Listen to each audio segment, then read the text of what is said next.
اعوذ باللہ من الشیطان الرجیم بسم اللہ الرحمن الرحیم۔ حضرت شاہ محمد نور رحمۃ اللہ کی کتاب الاعتقادیہ کے جو ہے مقدمہ ہم پڑھ رہے ہیں، اس میں دوسرا درس۔ کل آگے فرمایا تھا الحمد للہ الذی کرم بنی آدم بالنفس الناطقۃ للکلیات۔ فرمایا اللہ تعالیٰ نے عزت بخشا نوع انسان کو نفس ناطقہ کے ذریعے سے۔ نفس ناطقہ یعنی کیا ہے؟ اس روح اور اس قلب کے ذریعے سے جو تمام کلیات کو ادراک کرتے ہیں۔ کلیات کے ادراک کرنے والی نفس ناطقہ کے ذریعے سے۔ نفس ناطقہ یہاں کل بتایا، یہ جو ہے عرفانی کیا کہتے ہیں، فلسفہ کی اصطلاح ہے عرفان میں، اور لیکن قرآن اصطلاح میں سے قلب اور روح سے تعبیر کیا ہے اور عقل سے تعبیر کیا ہے۔ اور آگے فرماتے ہیں وَفَضَّلَهُمْ بِالْعُلُومِ النَّافِعَةِ، اور اللہ تعالیٰ نے نوع انسانی کو نفع بخش علوم کے ذریعے سے باقی مخلوقات پر انسان کو اللہ نے فضیلت دیا، فضلہم برتری دیا، فوقیت دیا۔ علوم نافع، نفع بخش علم، تو حقیقت میں نفع بخش علم جو ہے ایک تو وہ علم انسان کے دنیا کو بھی سنوارتے ہیں، آخرت کو بھی سنوارتے ہیں۔ حقیقی معنی میں علم نافع یہی ہے، اور یہ آخرت کو سنوارتے ہیں، چل دنیا میں کچھ اس کا تعلق نہ ہو لیکن اس کے آخرت کو سنوارتے ہیں، تو علم نافع۔ لیکن جہاں تک میں سوچتا ہوں بھائی جو ہے اگر ایک علم آخرت کو سنوارتے ہیں تو دنیا کو بھی سنوارتے ہیں، کیونکہ حقیقی معنی میں دنیا کو سنوارنے سے مراد کیا ہے؟ اور دنیا میں اس کو جو ہے پرسکون زندگی دیتے ہیں۔ صرف مال زیادہ ہونا، دولت زیادہ ہونا، اقتدار ہونا، یہ نفع، اس کو نفع نہیں کہتے۔ نفع یہ کہ انسان اس دنیا میں ہو اور اس دنیا میں وہ اللہ تعالیٰ کے اپنے رب اور مالک کے اطاعت میں گزارے، اور اس کا ضمیر بالکل مطمئن ہے۔ اس علم پر چلنے سے اس کا ضمیر اس دنیا میں بالکل سکون کے ساتھ، اطمینان کے ساتھ زندگی گزارے، اللہ کے احکامات کی روشنی میں وہ زندگی گزارے۔ تو وہ علم جو انسان کو دنیا میں یہ سہولت فراہم کرتا ہے تو یقیناً وہ اس کا یہاں دنیا میں بھی فائدہ ہو گیا، یہاں پرسکون زندگی گزارے، اور جو یہاں پرسکون زندگی گزارے گا اللہ کے اطاعت و فرمان برداری میں، اس کے بامعرفت زندگی گزاریں گے اللہ تعالیٰ کے اس کے احکامات کی، تو قیامت بھی اس کا آباد ہے۔ تو علم وہ ایسا صرف علم نہیں جو صرف آخرت کو آباد کرے، دنیا کو آباد نہ کرے۔ ہر علم جو آخرت کو آباد کرتا ہے دنیا کی آبادی میں بھی اس کا بڑا دخل ہے۔ والاعمال الصالحۃ، اور عمل کام، ایسے نیک کام جو انسان کو شرافت بخش اللہ نے اعمال صالحہ کے ذریعے سے۔ عمل کام کے معنی میں، صالح کیا ہے؟ نیک کے معنی میں، نیک کاموں کے ذریعے سے۔ اب نیک عمل صالح کون سا عمل کہا جاتا ہے؟ کہ اللہ اور اس کے رسول نے ہمیں جو فرائض کی صورت میں، مستحبات کی صورت میں کرنے کے لیے جو حکم دیا، اس کو اپنے اللہ رسول کے حکم کے مطابق کریں گے، اس کی روشنی میں کریں گے، جیسے انہوں نے کہا اسی طرح کریں گے تو عمل صالح ہو جائے گا۔ اور ایسے ہی آپ نے محرمات سے، مکروہات سے آپ نے بچا، اللہ نے بچنے کو کہا تھا، تو وہ بھی ایک لحاظ سے عمل وہاں کرنا نہیں، وہاں اپنے آپ کو روکے رہنا، اسی روکے رہنے میں اللہ سے خوش ہے۔ تو اعمال صالحہ کے ذریعے سے اللہ تعالیٰ نے انسان کو شرف بخشا، اور یہ اعمال صالح، ایک بندہ عمل صالح کرتا ہے، تو کیا یہ عمل صالح میں سے کیا سخاوت ہے؟ سخاوت ہے، سخی پیشہ ہے۔ وہ آدمی جو بھی پیسہ آتے ہیں ضرورت مندوں کو وہ کھلے دل سے دے دیتے ہیں، اللہ کے کمزور بندوں کی وہ بھرپور مدد کرتے ہیں، مالی مدد کرتے ہیں یا جسمانی مدد کرتے ہیں، دونوں صورتوں میں۔ تو جو بندہ بھرپور مدد کرنا کیا ہے؟ دین کی مدد کرتے ہیں، اللہ کے غریب غربا فقراء مساکین کی مدد کرتے ہیں، ضرورت مندوں کی مدد کرتے ہیں، یہ کیا ایک عمل ہے، اور عمل صالح ہے جب اس نے اس میں افراط تفریط نہیں کیا، اعتدال اور توسط سے اس نے یہ کام کیا، تو یہ عمل صالح۔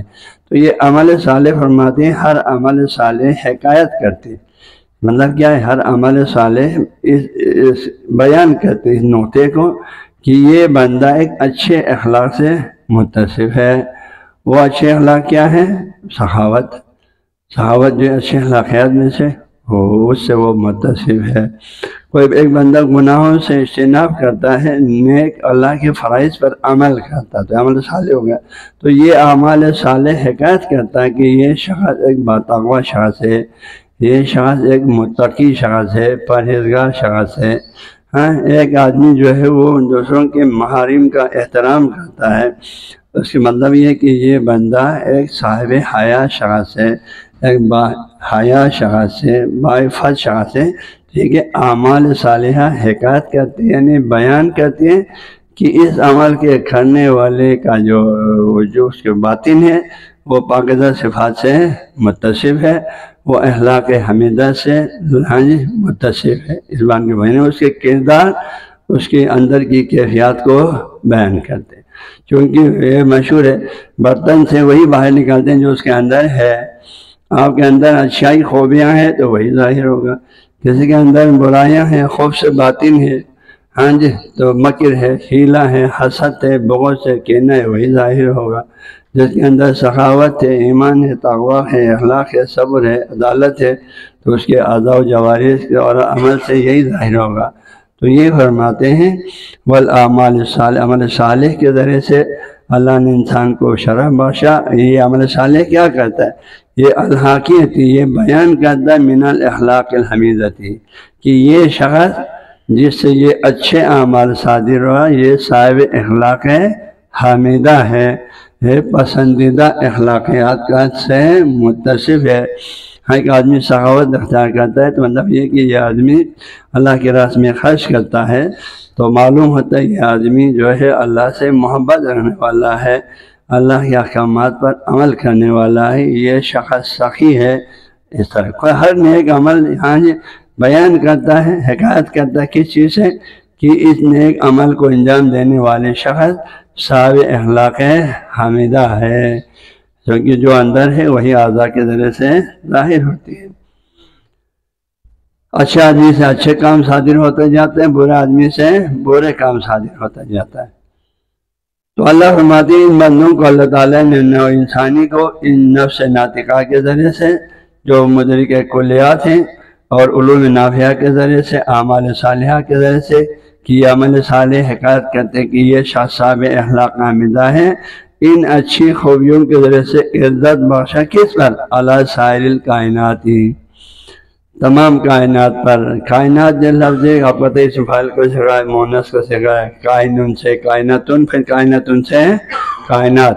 کائنات سے مراد یعنی وہ تمام موجودات جو اللہ کے حکم میں کن فیکون سے وجود میں آیا، کن سے جو وجود نہ تو وہ کائنات ہے نا۔ لفظ کن کے نتیجے میں جو موجود جو کچھ وجود میں وہ سب کائنات ہے۔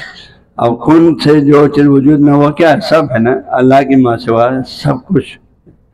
ہاں جی، عرش سے لے کر فرش تک تمام موجودات، خواب سات آسمان ہو، سات زمینیں ہو، فرشتے ہو، انسان ہو، جنات ہو، اس کے علاوہ بھی جتنے بھی مخلوقات جو ہمارے علم میں نہ ہو موجود ہو، ہے نا، تو وہ سب کیا اس کائنات کے مفہوم کے اندر موجود ہے۔ اللہ فرماتے ہیں لیکن ان سب پر اللہ سائر الکائنات، ان سب پر اللہ تعالیٰ نے انسانوں کو، نوع انسانی کو، اولاد اعظم کو اللہ تعالیٰ نے فضیلت بخشا۔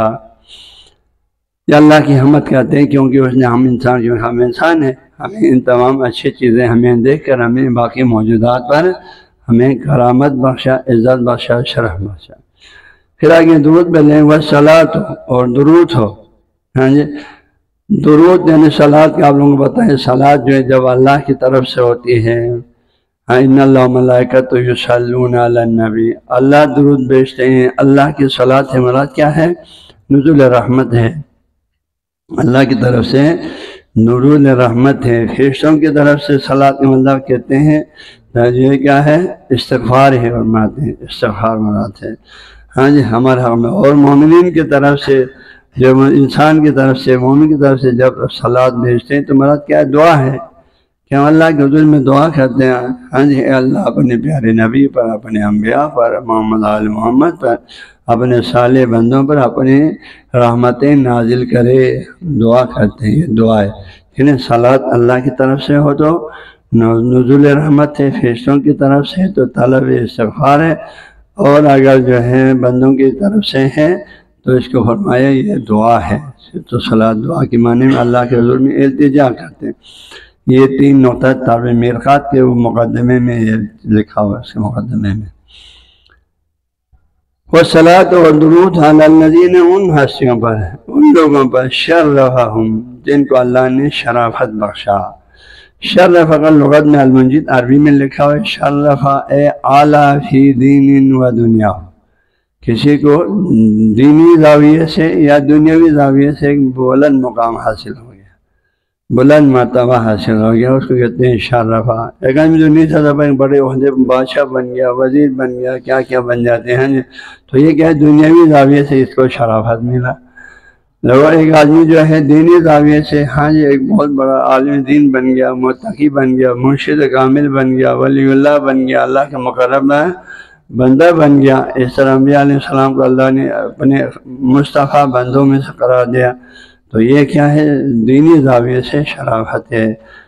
محمد علیہ السلام کو جو شرافت ملا وہ دینی زاویے سے شرافت ہے، برتری ہے، عزت ہے، مقام و مرتبہ ہے۔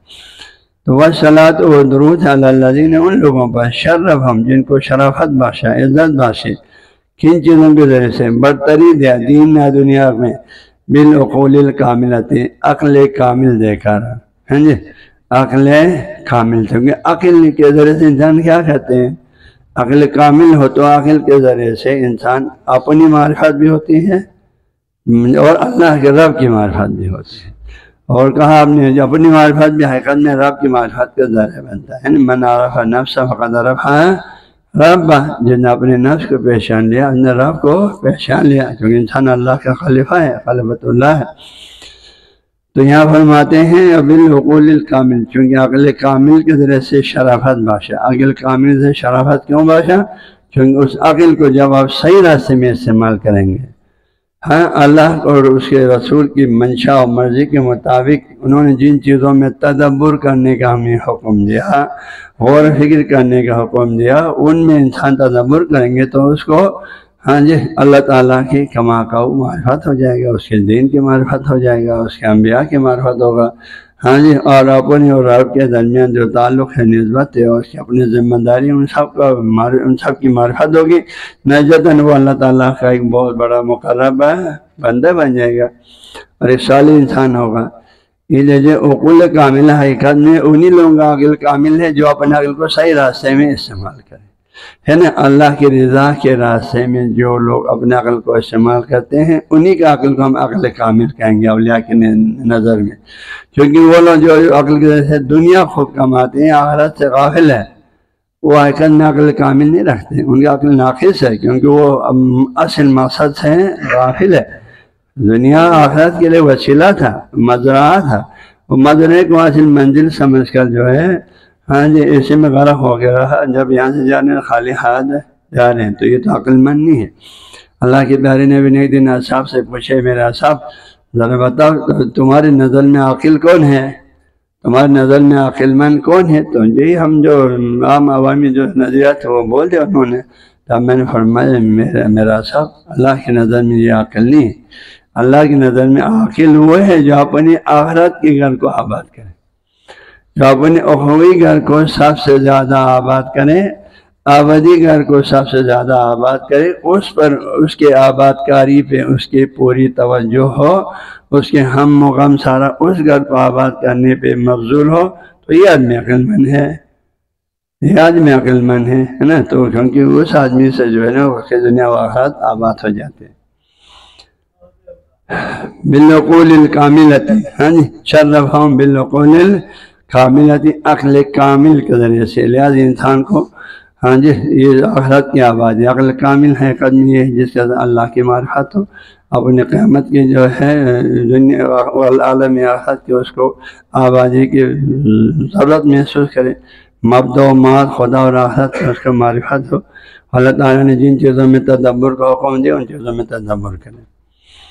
شرفہم بالعقول الکاملۃ والنفوس الزاکیۃ، زاکیہ زکی تزکیتاً، اسی سے پاکیزہ ہونا، پاک ہونا، ان کو پاکیزہ نفس دے کر ان کی روح، ان کے نفس کو اللہ نے مختلف اور جو ان کو اللہ نے توفیق دے دیا۔ ایک تو انبیاء علیہ السلام ہے، اللہ نے خود ان کو پاک پاکیزہ قرار دے کے بھیجا۔ ایک اولیاء اللہ ہے جو انبیاء کی تعلیمات پر چل کر ہاں جی اور صحیح ان کو رہنما ملا، یا انبیاء کی صورت میں ملا، یا حقیقی مرشدین کی حقیقی مرشدان حقیقت طریقت کی رہنمائی میں، اولیاء کی رہنمائی میں ان کی نفوس کی تزکیہ ہوئی، نفس پاک ہو گیا۔ تو یقینی بات ہے جن کے نفس پاک ہو جائے تو وہ ان کو شرافت ہے باقی لوگوں پر جن کے نفس پاک ہیں نہیں ہے۔ تو پاکیزہ نفوس کے ذریعے سے اللہ نے ہاں جی ان کو تو یعنی آگے رب دینا درود ان لوگوں پر جن کو اللہ نے عقل کامل دے کر شرافت بخشا اور پاکیزہ نفس دے کر ان کو شرافت بخشا۔ شرافت کا تعلق ان دونوں سے ہے نا، ان کو پاکیزہ نفوس دے کر ان کے نفوس کو پاکیزہ قرار دے کر ہر قسم کے گناہوں سے اور ہر قسم کے اخلاق ذمیمہ سے، برے اخلاقیات سے ان کو پاک کر کے پاک کیا۔ تو ان دو کاموں کی وجہ سے ان کو شرافت بخشا۔ اس کے علاوہ والقلوب صافیتی، اور ان کو پاک و صاف دل دے کر ہاں جی ان کے قلوب کو صفا اور جلا بخشا کر اللہ نے ان کو باقی لوگوں پر شرافت بخشا۔ اب جن کو قلب صافی، صاف ستھرا پاک و پاکیزہ قلب دے کر جن کو اللہ نے شرافت بخشا ہے، یہ کون لوگ ہیں؟ یقیناً ان میں سرفراز انبیاء ہیں ہمارا عقیدہ کے مطابق، پھر ائمہ علیہ السلام، پھر اولیاء کرام ہیں، اور اس کے بعد جو ہے علماء ربانیین ہیں، اس کے بعد دوسرے مومنین اپنے اپنے حساب سے جنہوں نے جتنا اپنے دلوں کو پاک کیا ہے ہاں اسی حساب سے وہ اللہ کے ہاں وہ کیا ہے شرافت کے مالک ہے، وہ بلند مقامات کے مالک ہیں۔ جو جتنا اپنے دل کو پاک کریں گے، پاک کرنے کی کوشش کریں گے، دل کو برے عقائد سے بھی اور برے اور اخلاقیات سے بھی، منفی سوچوں سے بھی ہاں جی دل کو جو پاک کرے گا، انہی پاکی کی ذریعے سے اللہ نے ان کو شرف بخشا۔ تو شرفہم ان کو شرافت بخشی۔ درود و سلام ان لوگوں پر جن کو اللہ نے برتری دیا، شرافت دیا، عزت بخشی، عقل کامل کے ذریعے سے، پاکیزہ نفس کے ذریعے سے، صاف دلوں کے ذریعے سے، والقلوب صافیتی، ان کے دلوں کو صاف ستھرا کر کے، پاک کو پاکیزہ کر کے، نورانی کر کے، نورانی کیا ہے ان لوگوں پر اللہ تعالیٰ کی طرف، ان پر بھی درود و سلام میرے طرف سے۔ اور یقینی بات ہے جب نفس پاک ہوں گے، عقل کامل ہے، نفس پاک ہے، دل صاف ہے، تو پھر یہ دل جو ہے ہاں جی تجلیات الہی کا پھر وہ منعکس ہونے کا، اللہ تعالیٰ کی ذات کا، صفات کا، آسما کا، اس پر تجلی ہونے کا، اس پر ان چیزوں کو، ان انوار کے ظہور کا، اس پر منعکس ہونے کی صلاحیت پیدا کر لیتے ہیں، پھر اس کے قابل ہو جاتے ہیں۔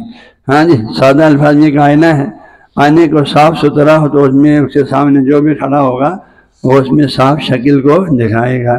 تو اس طرح فرماتے ہیں دل صاف ہو، نفس پاک ہو، عقل کامل ہو، تو ایسے لوگ جو ہے تجلیات الہی کے اہل ہو جاتے ہیں، خدا ذات، صفات، آسما کے متجلی ہونے کے وہ قابل ہو جاتا ہے، اور اس طرح وہ عالم غیب کی چیزوں سے آگاہ ہو جاتے ہیں، وہ چیزیں دیکھتے ہیں جو ہم عام لوگ نہیں دیکھتے ہیں۔ عالم غیب کی آپ نے شرح و شناز میں پڑھ لیا، عالم ملکوت اس کے حقائق، اس سے پھر عالم جبروت خدا صفات کے حقائق، عالم اللہ خدا ذات کے عالم، ان تمام عوالم سے بہت سی چیزیں اس کے دل پہ منعکس ہو جاتے ہیں، وہ ان حقائق کو دیکھتے ہیں، جبکہ عام لوگ ان چیزوں سے بے خبر ہے، وہ صرف اس عالم ناسوت کو دیکھتے ہیں۔ تو کیا ہے والقلوب الصافیتی القابلتی، ان کا دل صاف ہونے کی وجہ سے وہ قابل لیاقت رکھتے ہیں، قابلیت رکھتے ہیں، صلاحیت رکھتے ہیں کس چیز کے لیے؟ لکوش تجلیات الہی منعکس ہونے کی، اس میں کیا ہے قابلیت ہے، استعداد ہے، اب اس میں صلاحیت ہے، اب وہ اس چیز کے قابل ہے، اللہ تعالیٰ کی انوار اس پر متجلی ہو، صفات اس پر متجلی ہو، اس سے بہت زیادہ آگے فنا کی منزل پر پہنچ جائیں تو ہاں حقیقی مرشدین کی سرپرستی میں، تو پھر اس پر ذات کی بھی متجلی ہو جاتے اور وہ فنا فی اللہ کی منزل پہ پہنچ جاتی۔ تو اس مقامات پر پہنچنے کے لیے ہاں جی اس کو عقل کامل، نفس و ذاکی پاک، قلب صافی ہو تو وہ صلاحیت رکھتے ہیں وہ سے تجلیات پہ۔ باقی تجلی کے اقسامات ہیں وہ انشاءاللہ کل توضیح دیں گے، پھر آگے بڑھیں گے۔ اللہ